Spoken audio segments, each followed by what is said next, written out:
Greetings fellow gorehounds and welcome back to another Blood Splattered vlog.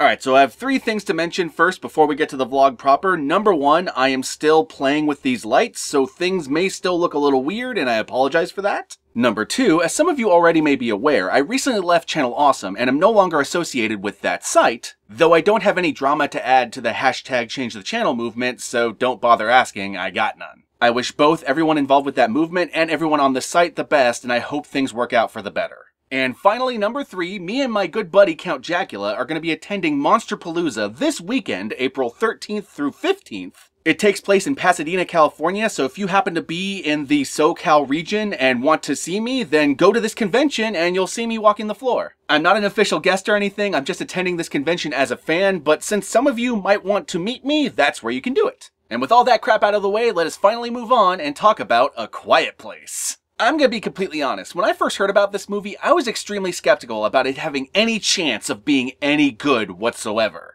And you might be wondering, why would I feel that way? The trailer to this movie looked pretty solid, so why would I go into this movie with such negative expectations? Well, the reason is twofold. Number one, this is a Platinum Dunes production, and they do not have a great history of doing horror movies. And number two, based on the trailer, there was a very similar movie released last year called It Comes at Night, which I did enjoy, but I did have a lot of problems with it, mainly in the way it was marketed.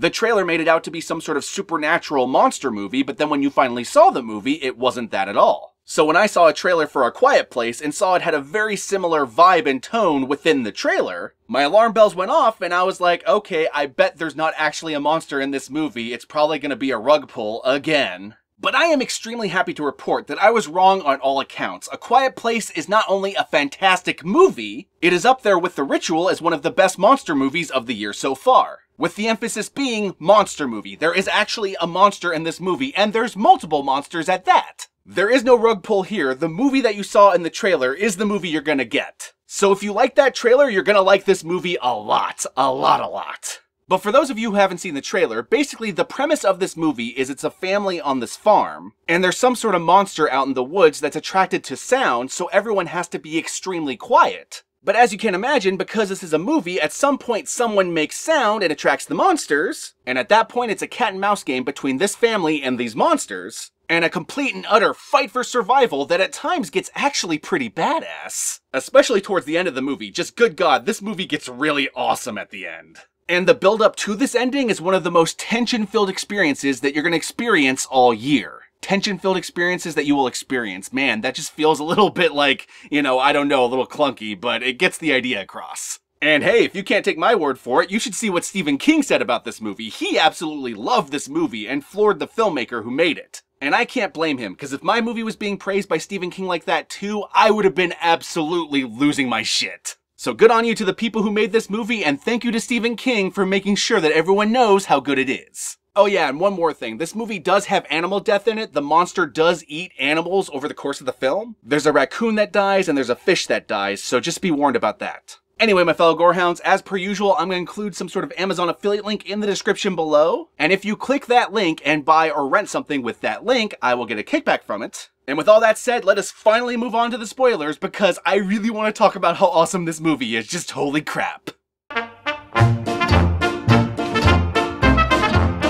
Alrighty then, so this movie opens up with a prologue in which the family is going through the town that is now completely abandoned in order to pick up medical supplies, tools, and food, and everything else. But unfortunately, things go really wrong when one of the boys picks up this toy spaceship, and the father takes it away from him because it is way too loud and dangerous to have with these monsters around. But then his big sister, who happens to be deaf and is basically the closest thing this movie has to a protagonist, she gives him back the spaceship as well as some batteries, seeing no harm in it. But then, on their way back to the farm, the kid ends up playing with the spaceship and it ends up making all this loud noise, which leads to one of the monsters coming from out of the woods and snatching him up, and he's just fucking dead. He's gone. He is never coming back. And this sequence is just, holy shit, my heart fucking sank into my chest. Everything from the way it was shot, the way it was set up narratively, and just the sound, the lack of sound except for this monster coming for them and the sound of the toy, just had me on the edge of my seat like nobody's business. And that's just the opening sequence. Holy crap, we got a whole movie to go.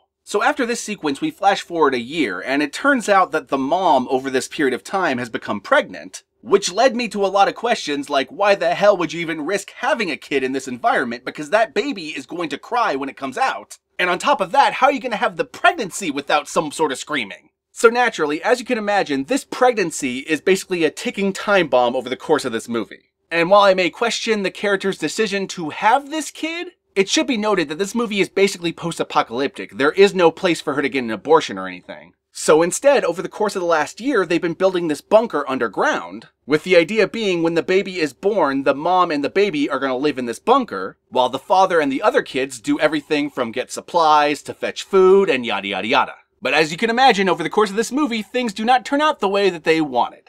But at this point, I'm getting way ahead of myself, so let's backtrack a bit. So over the course of this last year, there's been a lot of tension within the family ever since that son died. The daughter blames herself and thinks her father doesn't love her, and the father either does not trust the daughter or is worried about her deafness, so doesn't take her out on all the excursions he does. And this just contributes to her feeling of being unloved. And the other two family members, the mom and the son, are very much aware of this dynamic going on, but because they don't want to rock the boat and because communication is something that is very scarce in this environment, they don't ever really take an effort to talk about it, at least not until later.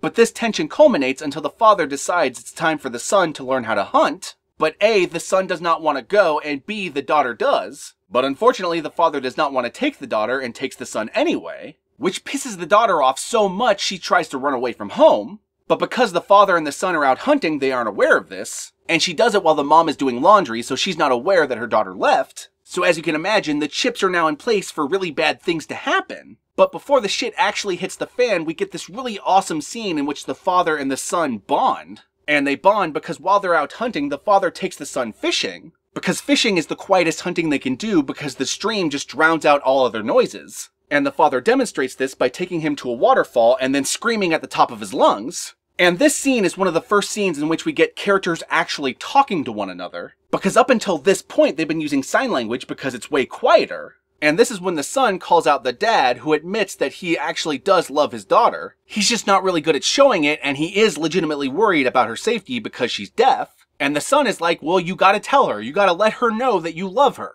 And the father takes this to heart, and this was a really great scene. I know that this movie was originally going to be completely silent, but I was glad this scene was here. Everyone is a legitimately good person just trying to survive in this really awful circumstance. Heck, an example of how the father actually does love his daughter is that he's been working so hard on this earpiece, which I don't really remember what it's called, but it's not an ear aid, it's something more. It's a little bit more of an implant in the head, but it does attach to the ear and make it easier to hear. And because his daughter's deaf, he's trying to build one of these that works so she can hear again. But all his attempts to build one have absolutely failed. In fact, before he went out hunting, he gave his latest model to his daughter, who was so convinced that he hated her that even though she took it, she didn't really accept it. She kind of felt like she was a burden, like the father was just doing it out of obligation and not love. And also, what's the point? It never works anyway. And we've now reached the point where all these plot threads are going to come to a crashing head. Because back at the farm, the mom's water breaks and no one's there to help her. And while trying to go down into the basement of their house, she ends up accidentally stepping on an exposed nail. And the combination of that and accidentally dropping something that's glass and causing a huge shatter completely attracts the monsters to the house. And this is when we start to get a really good look at the monsters, and I really fucking love the design of these things. They look like something out of the Resident Evil video games, just as complete and utter killing machines. With these long arms and this face just full of teeth like Venom from fucking Spider-Man. They're just fucking awesome and just utterly terrifying. Holy shit, was I scared out of my pants watching this. So while the pregnant mom who is about to give birth is playing cat and mouse with the monsters, the daughter in this really touching moment visits her dead brother's grave, and she puts the spaceship on the grave but cuts out the thing that makes the noise, and then lays down next to the grave as if she's cuddling her brother.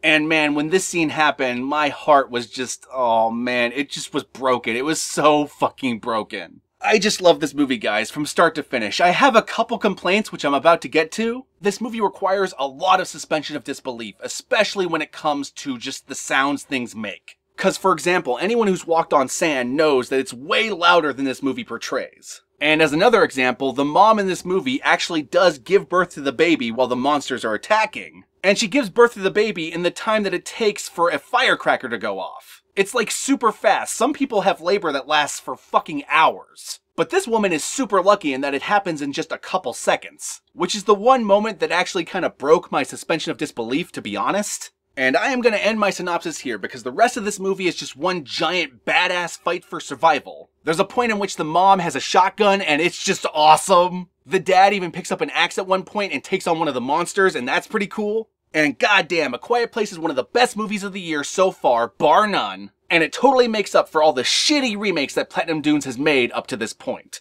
Anyway, my fellow Gorehounds, as per usual, be sure to like, comment, subscribe, and don't forget to ring that notification bell so that you're notified of my videos immediately upon their upload. And as always, peace out, and I'll catch y'all later. Hopefully at Monsterpalooza.